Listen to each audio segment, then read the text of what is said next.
Bonjour à tous, ici c'est Serge K. Kilimbe du www.jctune.com et bienvenue sur notre canal YouTube éducatif et informatif, le JCTune LTD TV. Et aujourd'hui, on fait encore une petite émission B2Co. Rappelez-vous, c'est ce qu'on va faire tous les 3 jours, donc 48-72 heures, afin de se maintenir au courant de tout ce qui se passe. Et chaque fois que nous on fait des choses à l'interne, comme vous le voyez là, là on vient ici sur le canal public et on en fait un bref résumé. Donc là, comme vous le savez tous déjà, vous avez déjà vu tout ce qui se passe dans le marché et on a vu maintenant qu'on a toutes les cryptos qui sont reparties en hausse alors qu'on avait atteint un certain niveau de résistance et on se disait bah, tiens, maintenant qu'on a atteint cette résistance, il serait normal, il serait sain d'avoir un retracement et voire même une légère correction. Donc là, retracement, on va dire entre les 23 et 38% de retracement des Fibonacci par rapport au haut que l'on a eu. Donc là, on repart des bas de novembre-décembre 2018, on regarde toute la course haussière que l'on a eue, on a atteint un certain niveau et on se dit bah, tiens, par rapport à ce niveau, bah, maintenant on ferait un retracement. Pullback, on revient en arrière, on a une zone de support, donc une nouvelle phase d'accumulation et ensuite on repart. Donc ça, ce serait une trajectoire haussière, on va dire saine. Maintenant, on a bien vu qu'il y a eu pas mal d'événements qui ont poussé réellement, donc qui nous ont réellement permis d'atteindre ce niveau haussier. Donc là, ce rallye haussier super, super important. Donc là, on a vu les événements consensus du mois d'avril, du mois de mai, etc., etc. Mais on s'est rendu compte et on a vu après analyse qu'il y a certaines cryptos qui ont excédé, on va dire, ce mouvement haussier et qui sont maintenant rentrés dans un territoire de surévaluation, comme on dit. Donc là, on va regarder quelques-unes de ces cryptos, donc principalement le BNB et le Litecoin et le BSV aussi qui ont pumpé très fort dernièrement. Bien évidemment, il y a eu quelques catalyseurs clés propres et bien spécifiques à chacune de ces cryptos. Donc là, on reviendra sur cela un peu plus tard. Mais maintenant, commentons un peu tout ce que l'on voit. Donc, comme on voit maintenant, en gros, donc la grande image, hein, donc ce qui se passe réellement dans tout l'écosystème, on voit que le Bitcoin a récupéré des niveaux bien plus hauts, donc là au-dessus des 8000 dollars, et toute la cryptosphère s'est récupérée. On avait une market cap qui était aux alentours des 250 milliards de dollars, après avoir touché des hauts aux alentours des 280 milliards de dollars, être rejeté, donc retourné en dessous de cette zone de 250 milliards de dollars, et maintenant on a récupéré plus ou moins les 260 milliards de dollars, donc là ce qu'on a vu tout au long de la journée. Donc là, en gros, comme vous le voyez ici, hein, donc on voit, tiens, que dans les grandes news outlets, on parle d'un prix du Bitcoin qui revient plus haut et on parle de similitudes, comment dirais-je, avec des patrons chartiste là, que l'on avait dans un bull market que l'on a eu en 2015. Donc là, on voit plus ou moins les mêmes similitudes. Et donc là, le Bitcoin qui repart à la hausse. Mais bon, ça, c'est, on va dire, un gros titre. Mais il y a pas mal, on va dire, d'experts, d'analystes et d'enthousiastes crypto. Donc des personnalités quand même assez importantes que l'on voit souvent invitées sur différents plateaux télé, Bloomberg, CNBC, etc. Certains d'entre eux se disent, OK, c'est bien, les cryptos sont en train de monter. On voit vraiment, enfin, on voit pas vraiment les fondamentaux à ce niveau-là. Donc là, c'est beaucoup d'enthousiasme, pardon, etc.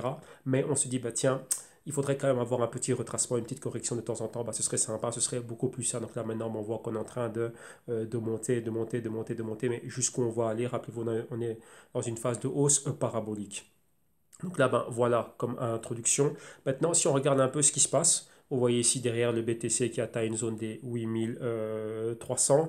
On voit le BSV qui monte fort, hein, donc qui est retourné au-dessus des 200 dollars. On a le BCH qui est retourné au-dessus de 400 dollars. Donc ici, on est en train de regarder une performance à 7 jours. Hein, donc par rapport aux 7 derniers jours, qu'est-ce qui se passe? Ici, on a le XRP, lui, qui est le seul pratiquement qui est en baisse, mais on voit tout qui est en vert. Lorsqu'on voit que tout est en vert, on voit quand même le Tether est en vert et la plupart des cryptos et des cryptos alternatives aussi sont en vert. On se pose une question, on se dit, tiens, mais qu'est-ce qui se passe? Lorsqu'on voit le Tether en vert et en même temps qu'on voit tout qui est en vert, c'est dire quoi? C'est dire qu'il y a une nouvelle injection de capital frais qui vient de rentrer dans l'écosystème crypto. Voilà pourquoi est-ce que le Tether est en vert.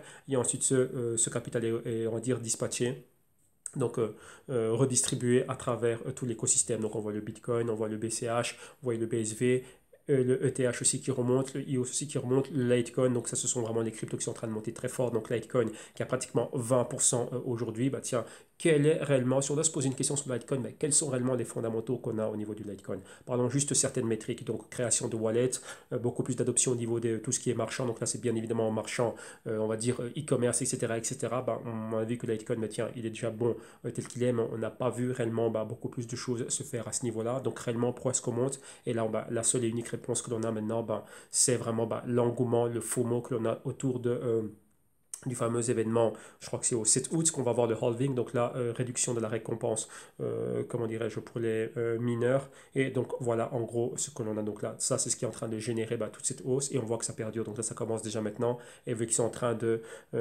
comment dirais-je, de nous le refournir, hein, de nous le réchauffer jour après jour, semaine après semaine, et on voit que là, c'est en train de grandir de plus en plus.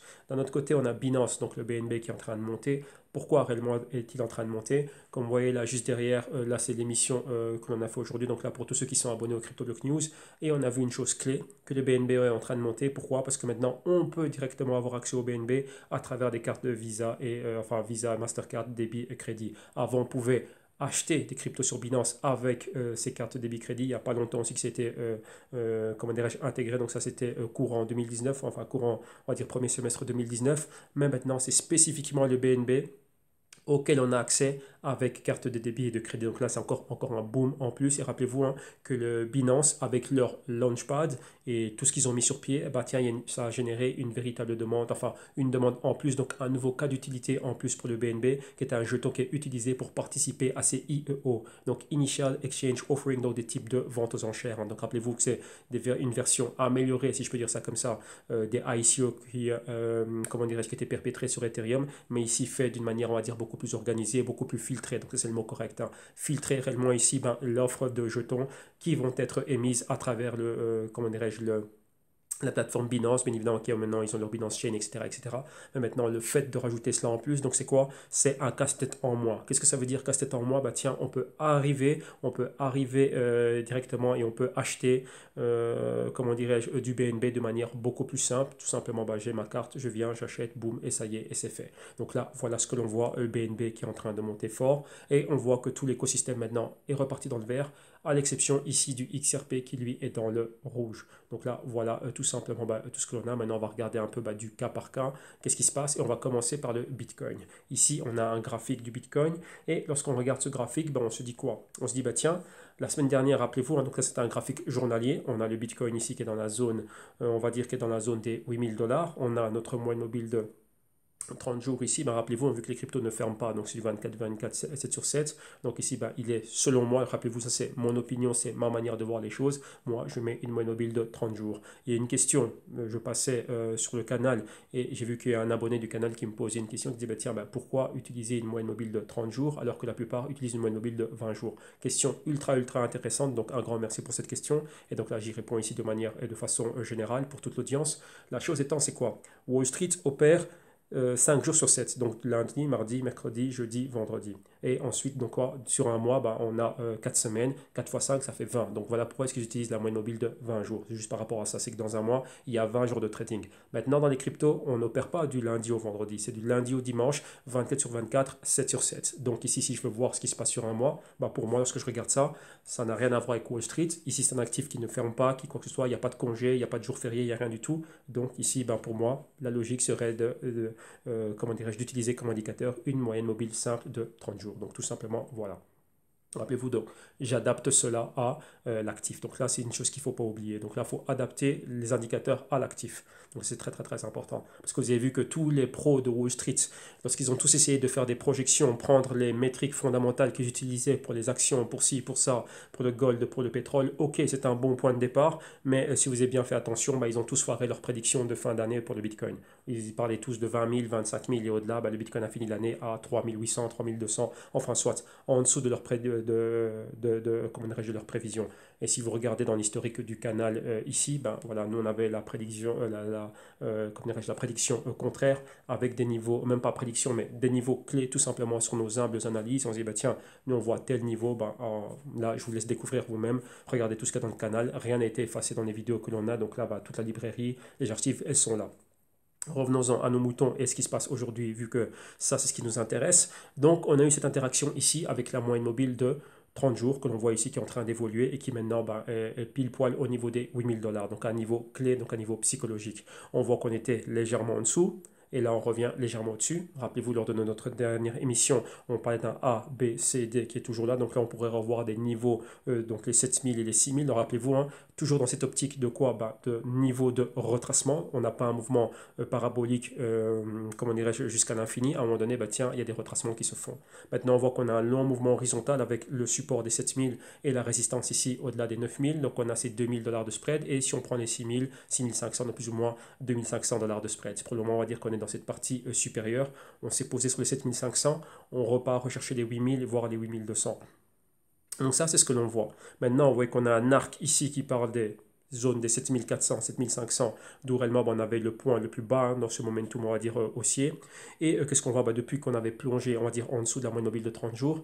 Et on voit que maintenant, si on retournerait ici dans la zone des 9000 $, on aurait plus ou moins 23, donc au-delà de 20% de progression par rapport à ce niveau-là.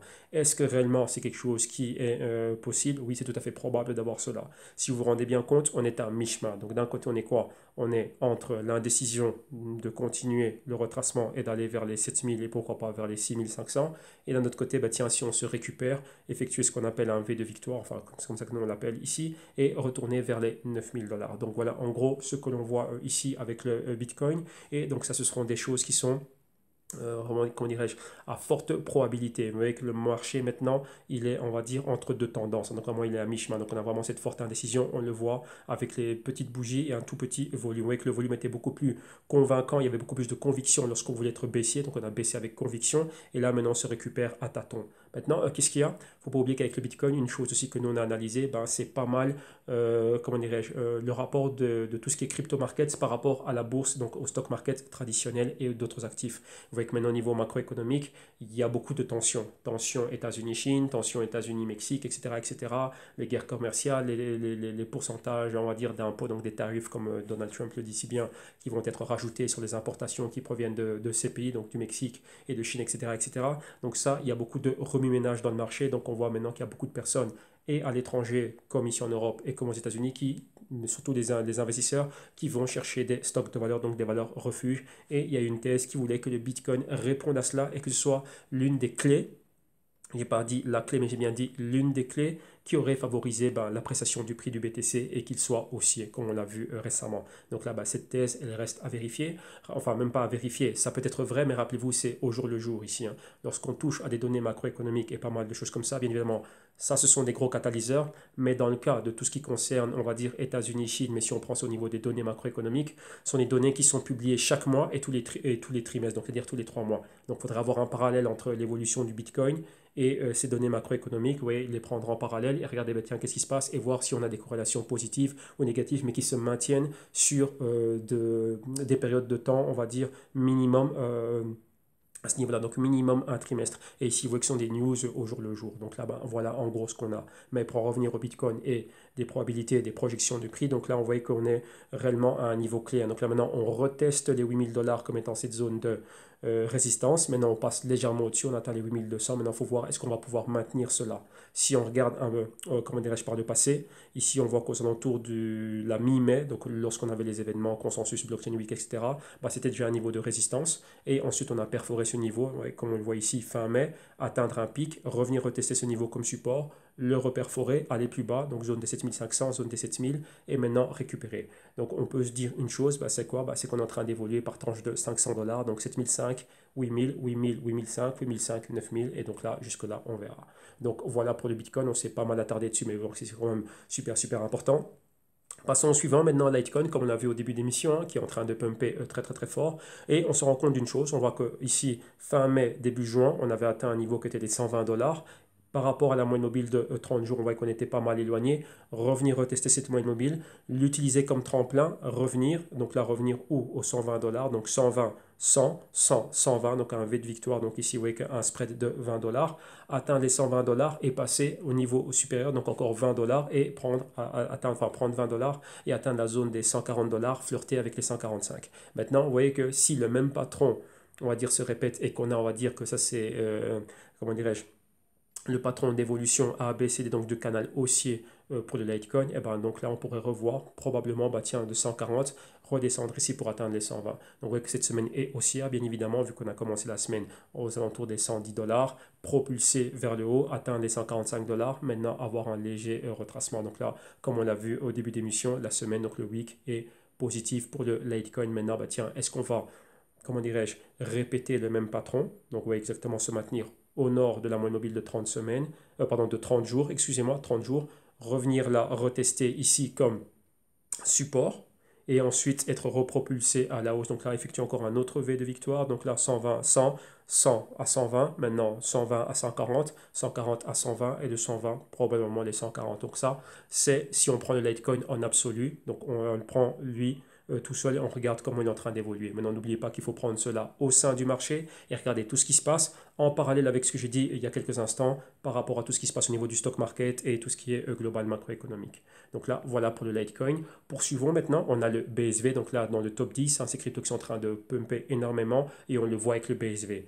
Rappelez-vous qu'ici, en fin de mois de mai, on avait le grand événement CoinGeek, la conférence qui s'est passée à Toronto. Donc CoinGeek étant la boîte minière et la boîte de news détenue par Calvin Ayre, qui est un grand, comment dirais-je, il fait partie de l'équipe et bien évidemment du Bitcoin Satoshi Vision, etc. Donc un grand supporter et il fait partie du développement de ce projet. Et on voit que leur événement a généré pas mal de buzz et tout ce qui entourait cela. Donc on avait vu ça. Donc là, regardez les précédentes entrées du Bitwenco. Et on avait commenté cela, ses apparitions à Bloomberg, etc. etc.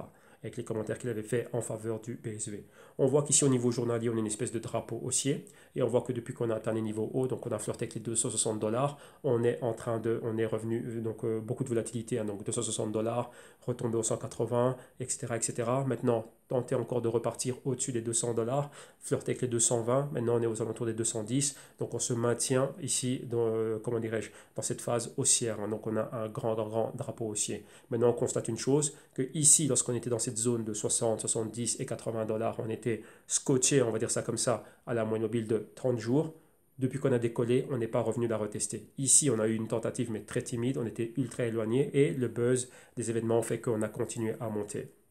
Maintenant, vous voyez qu'on a plus ou moins la même chose, hein, une tentative de revenir rechercher la moyenne mobile, mais elle est ultra éloignée du prix, ce qui fait que la moyenne mobile continue son parcours, le prix aussi, mais à un moment donné, bah tiens, vu que c'est un actif qui est très volatile, on pourrait voir ici, bah tiens, une convergence entre le prix et la moyenne mobile de 30 jours, donc là, on verra à quel niveau cela peut avoir lieu.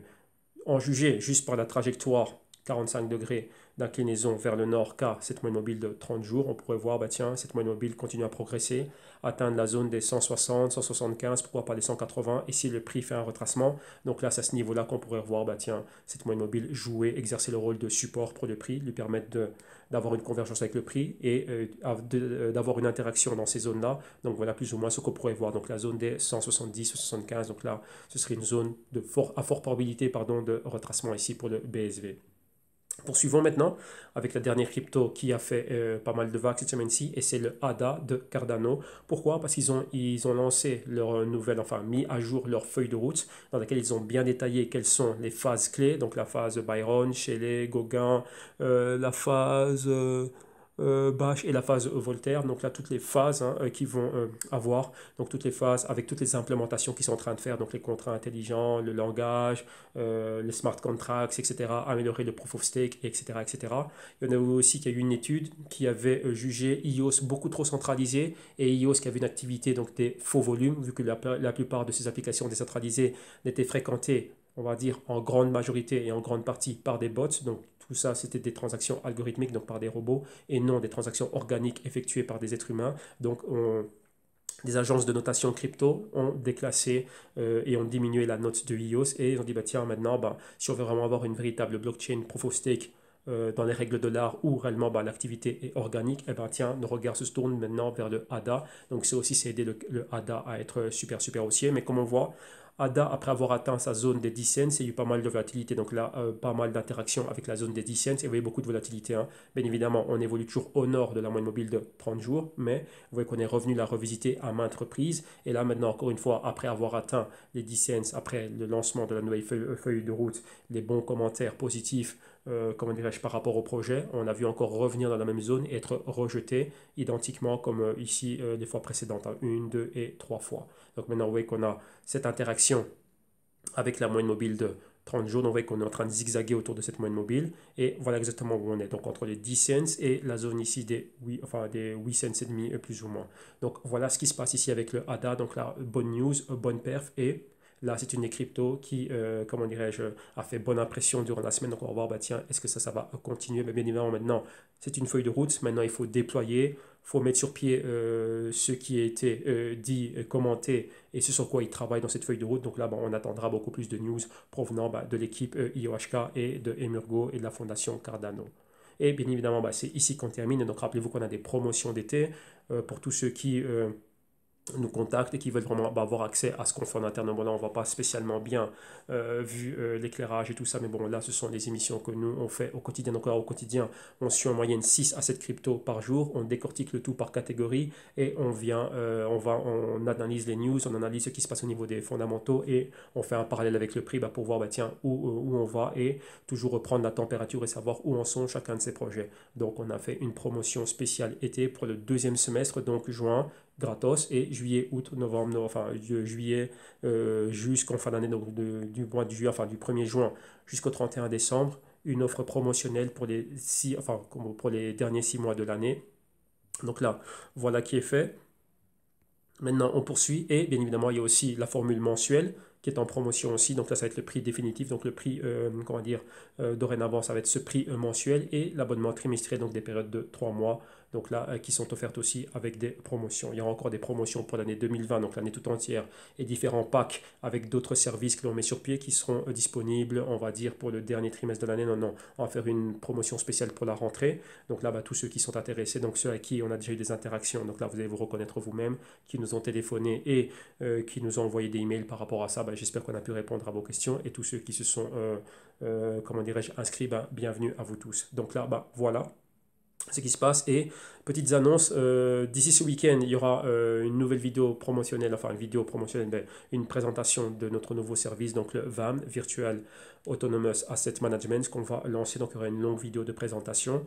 Et pour ce nouveau service, donc là ça va être public ici sur ce canal public YouTube, donc le GCTream LTD TV. Et ensuite il y aura la vente de ces rapports d'intelligence qui vont commencer dès la semaine prochaine. Donc là on va expliquer le tout, et le pourquoi, le comment, etc.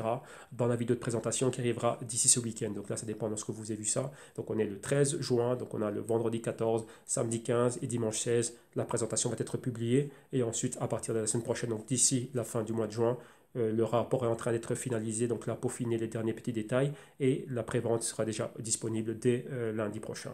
Donc voilà, un grand merci à tous. Bah, bon visionnage. Un grand merci pour tous ceux qui sont en interaction avec nous. Bah, ceux qui sont déjà clients du Crypto Block News et d'autres services, un grand merci à vous. Et pour le reste de l'audience ici, profitez bien de cette vidéo et on se retrouvera.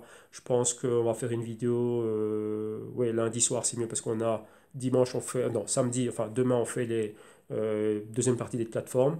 Samedi, on fait Bitcoin, stablecoin et corporation et divers projets de blockchain.